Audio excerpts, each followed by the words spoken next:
প্রতি বছর রমজান এলেই কতিপয় অসাধু ব্যবসায়ী চক্র অস্থির করে তোলে নিত্যপণ্যের বাজার। বেঁধে দেয়া দামের চেয়ে বেশিতে পণ্য বিক্রি এবং কৃত্রিম সংকট তৈরি করে নৈরাজ্য সৃষ্টি করে। এমন সিন্ডিকেটের বিরুদ্ধে ব্যবস্থা নিতে জোরে সোরে মাঠে নামল ভ্রাম্যমাণ আদালত। দোকানে মূল্য তালিকা ও ক্রয় রসিদ না থাকা এবং বেশি দামে পণ্য বিক্রি করার অভিযোগে জরিমানা করা হয় ব্যবসায়ীদের।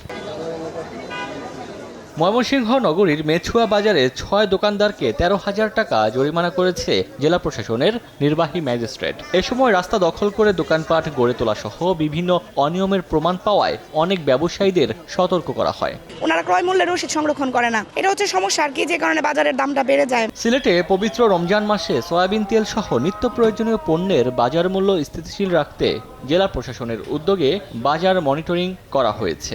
এ সময় পণ্যের মূল্য তালিকা, ক্রয় বিক্রয় রসিদ পর্যবেক্ষণ করা হয়। কাঁচা বাজারে বিভিন্ন ধরনের দ্রব্যের চাহিদা বৃদ্ধি পাওয়ায় হয়তো লেবু সহ অন্যান্য জিনিস হয়েছিল, সেগুলো মোটামুটি আজকে দাম কমে এসেছে। যশোরে ভেজাল সার বিক্রির অভিযোগে বিল্লাল হোসেন নামে এক ব্যবসায়ীকে ১৫ দিনের কারাদণ্ড ও ১০,০০০ টাকা জরিমানা করেছে ভ্রাম্যমাণ আদালত। একই সঙ্গে ১ টন ভেজাল সার জব্দ করা হয়। অভিযান পরিচালনা করে বিভিন্ন কোম্পানির সারের প্যাকেট পেয়েছি। সার ব্যবস্থাপনা আইন ২০০৬ অনুযায়ী আমরা বিধি মোতাবেক ব্যবস্থা নিয়েছি। রমজানে নিত্যপণ্যের দাম স্থিতিশীল রাখার লক্ষ্যে পটুয়াখালীতে বাজার পরিদর্শন করেছে জেলার বিশেষ টাস্ক ফোর্স কমিটি। অবৈধভাবে পণ্য মজুরদারদের বিরুদ্ধে ব্যবস্থা নেওয়ার হুঁশিয়ারি দিয়েছেন সংশ্লিষ্টরা।